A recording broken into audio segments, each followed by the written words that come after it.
un seul pays qui a un immobilier qui n'est pas cher, que ce soit à New York, aux États-Unis globalement, en France, en Chine, peu importe, au Maroc, au Nigeria, peu importe là où vous êtes, l'immobilier a toujours coûté cher. Les prix de l'immobilier sont déterminés simplement par l'offre de l'immobilier et la demande. Donc la confrontation des deux va donner un certain équilibre et vous avez le prix.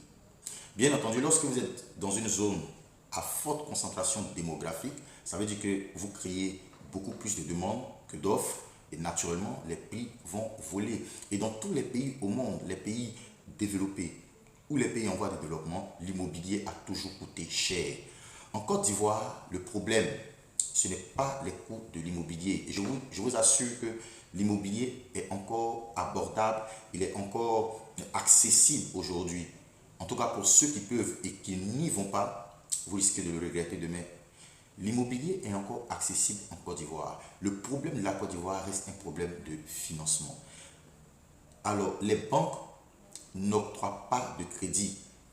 Les institutions financières n'accordent pas de crédit, ou du moins ne font pas assez, de sorte à ce que la population ou une classe moyenne quelconque puisse être aujourd'hui propriétaire d'un terrain ou d'une maison en Côte d'Ivoire. Et la volonté des banques de ne pas accompagner les clients ou les ménages à des fins d'obtenir des biens immobiliers est tout simplement la cause de l'anarchie qu'il y a dans le secteur immobilier, en tout cas depuis quelques années. Alors, nous reconnaissons que le ministère de la Construction, aujourd'hui, à sa tête, le ministre Bruno Nabagné, fait beaucoup d'efforts, essaie d'assainir au mieux l'environnement de l'immobilier. Et je crois même que le ministère s'est donné pour mission d'assainir le secteur immobilier et d'inciter les banques à financer les ménages de plus en plus, de sorte à ce qu'on puisse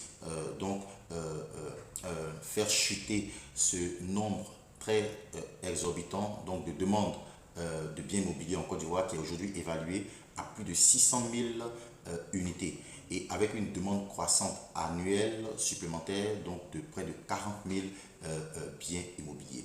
Donc l'assainissement du secteur immobilier va inciter les banques à prêter beaucoup plus, parce qu'en ce moment elles prêtent avec moins de risques, ou des risques sur lesquels elles ont un maximum de contrôle, des risques qu'elles minimisent.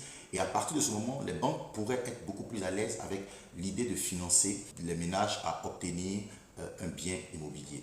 Mais sinon, tant que le secteur immobilier va rester malsain, les banques ne financeront pas l'immobilier, et les ménages, en tout cas pas n'importe quel ménage, ne pourra s'offrir un bien immobilier.